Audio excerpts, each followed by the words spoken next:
But remember, nimeona the good life, na nimeona ghetto, na mi sirudi ghetto. So it was like a switch. Immediately I got my results slip. I was like, I'm going to be successful. Come rain, come sunshine, I'm going to be successful, and it's going to be through arts.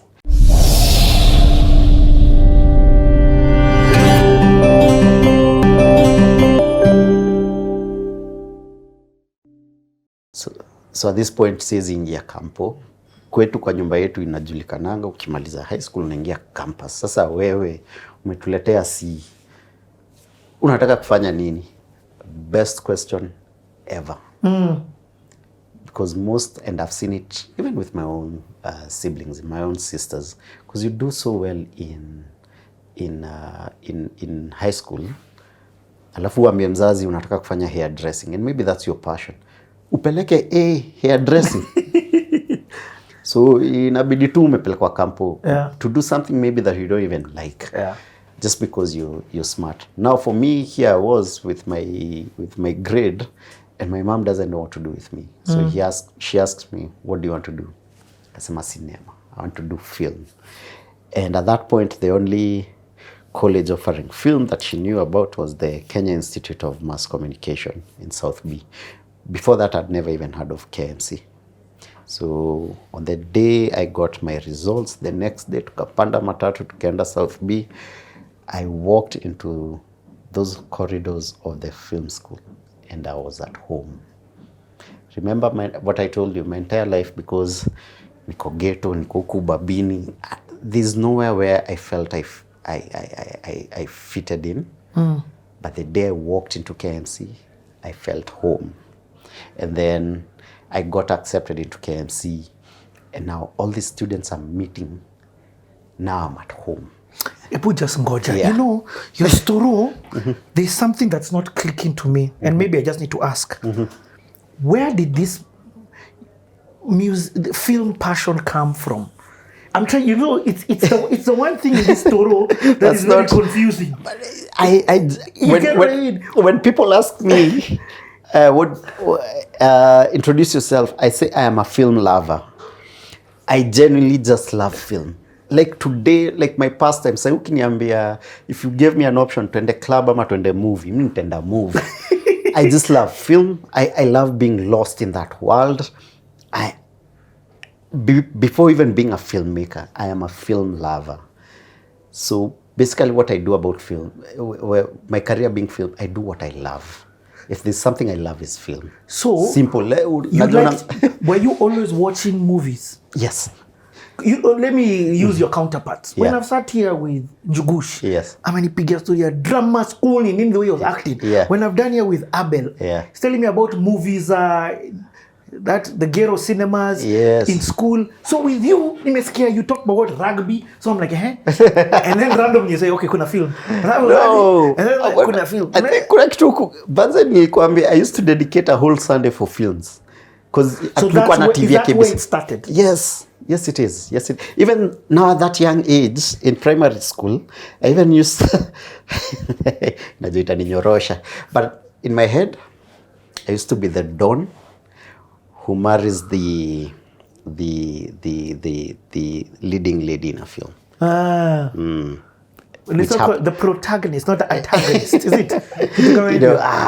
Why am I forgetting that name? Ulikuwa Zorro. Yes. The one who gets the femme fatale, which I did end up marrying. Exactly. So tutaingia hiyo. And so by the way, in my head, film was always. But do you understand why your story is confusing? Everything is speaking against film. You have a black and white TV until 2001. Who has that, bro? You're not here stopping me to tell me about KTN and how it was changing your life.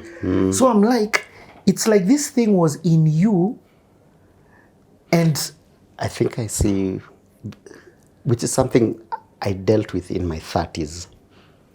Because of my love for arts and my parents, my dad seeing that there's no future in arts, I was always discouraged against it. I was always told there's nothing you can make out of arts. And you're a kid. So as much as I knew I loved it, now me trying these other things of rugby and all these other, it was running away from, because I'd been told you'll never be successful. There's nothing from this. So I think I kept that part of me closed off. So I never tried. I told you I was the best student in Swahili in primary school.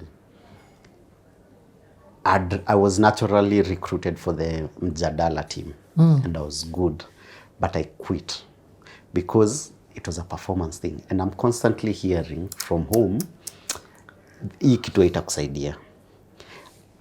I'll try a stage play. I'll do one, maybe in church or in primary school, but I'm constantly being told, hii usanii haitakupeleka anywhere. These are things that I am unpacking in my 30s. And I realized the one thing I struggle with is imposter syndrome and just not believing in myself. Because you've grown up your entire life being told you're not good enough.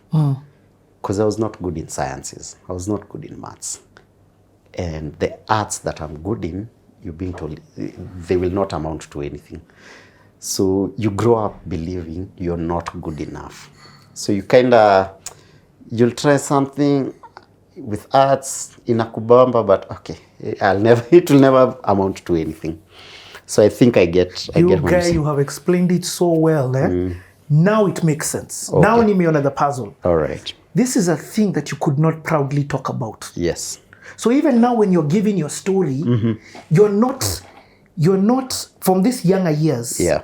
You're not bringing it up. No. You've talked about fine art, you've talked about rugby, you've talked about all of these things. But me, I'm like, umeamka one day, then you've decided you're becoming an actor. You in confused. I'm like, there's always a way the dots have to connect. Now you've connected for me. I've connected. And there's something that clicked. If you were to ever sit my sisters here and ask them, they knew I will never amount to anything. Because the one thing that I love, I'm being pushed away from. And I'm not doing well with all these other things. So me, I was just that guy, niko tu. Like no ambition, nothing. Then when I got my KCSE results slip, remember these are the times we were being told, for you to be successful, soma, pass, enda university, andikwa kazi. Sasa sijasoma, sijapass. So siendi university. So sitakuwa successful. Wow. But remember, nimeona the good life. Na nimeona ghetto na mimi sirudi ghetto. So it was like a switch. Immediately I got my results slip. I was like, I'm going to be successful. Come rain, come sunshine, I'm going to be successful, and it's going to be through arts. By the way, it's like one day I woke up and it was a new feeling. All of a sudden, let me tell you, nimaliza 2004. Nikaingia college in 2005 September. In these 9 months, from January to September of 2005, my refuge was church. So the youth there was... What church? PCA, Karibangi South. Bro, in those 9 months, hakuna kitu hatukufanya. I did stage plays, I did concerts. In PCA is a very old school. Yeah. You don't bring concerts. People are dancing. Unless they be like instrumentals. Yeah, you do not bring. Choirs. Na hiyo time ndio Acapella groups. Manze, hiyo ndio time Mary wamehit. Hiyo ndio time Esther ana rap uko bro. Cause the bougie school I went to, I was into hip hop. Also, yes, cause nili grow up na uko flani. Yes. I was into hip hop. So, nasikia kina Juliani, nasikia kina Esther. I'm like, Ambia wase unasikia Esther. It's your joke. I know you're saying it as a joke, but you know that the usual convo where people are told, name 5 top, not ciphers, not rappers. 5 what? Freestyle rappers. Top 5 used to be in my top 5. I hope I remember, but there was Kitu Siwa, there was Feed Q from Tanzania. Who else used to be in my top 5? Juliani? No. Juliani, I to date, Juliani is my all-time favorite artist. But now, when it comes to freestyle, but he used to be in my list. And now, nilikuanga nasema Esther wasona, and I'd tell them, let me tell you, Esther is a gospel rap artist, but he will curse you out with the Bible. He will freestyle around you. Bro, I don't know why you stopped. I don't know why you stopped. Hakuna do. Aliniambia niwache hizo vitu. Yeah. Bro, you are ahead of your time. Asante. That's bro, you're making me feel old, bana. But here's now I have my piece. First and foremost, I'm also hearing you talk about church for the first time. Oh, okay, yeah. Nebu tuingie history ya church. Right. Is this now when you start going to church? Yes. So again, back to when you asked me, your parents were liberal. I genuinely have the best parents in the world. They were strict, but they gave us options. So in primary school, Miss Kwamse wa church. So everyone would go to church. On Sunday, mi naambia mi naenda kucheza bola ama watch movie. That was my thing. Na wako kuforce? Hawakuniforce. If there's one thing my parents believed in, they can't force church on me. I will forever appreciate it. But then around class 7, class 8, these two guys, mmoja anaitwa Sam, mwingine anaitwa Sairo. First time the whole movie. The whole city, mention Gina. Man. They're super smart young guys. First of all, I'm like, they're funny, they're smart, but they hang out in church and they've made church really cool. So I was like, no, I like this. Because remember, me and drugs were... So, hii crowd ya sherehe na kwenda zilikuwa zinaitwaje hizo nini za Sunday. Funky? Hizo rave za Sunday za jam session. That was not my thing. But here guys who are doing dances and drama and in chat and they're cool. They're not boring. So from that point now I started going to church, just youth. So by the time I'm clearing Form 4, like I'm deep into church. So throughout high school, there was a group we used to be called GT, Glorious Teens. That was our name. We started that culture of doing hip hop dances in church, doing functions. We started camping. Wow. Bro, tulikuwa tunaenda some crazy camps. Hata kuna time tulihike Mount Kenya. Because the older guys, they made church fun for us. And then we joined it and then we picked it up. And then here we are being given this freedom. At that point, there was a reverend. He's called Reverend Karanja as well. He's a new reverend who's come into the PCA church. And he's young.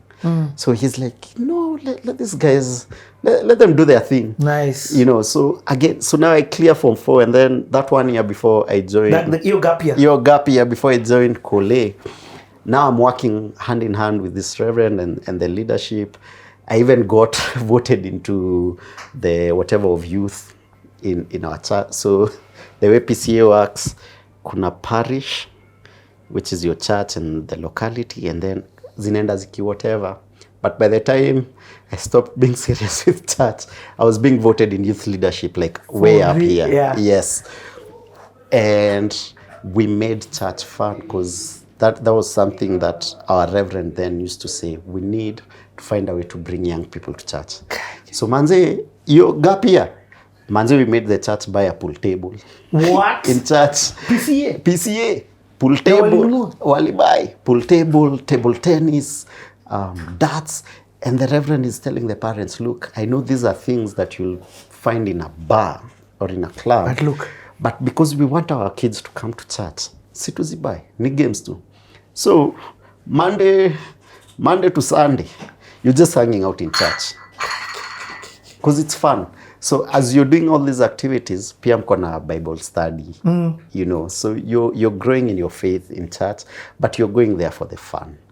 You're going there, you're going to be dancing, you're going to be doing plays. There are all these fun games. So in that gap here, the things, like people will look at me. I used to be the kid that you never see at the front of church. All of a sudden, I'm right there, smack in the middle of things being run.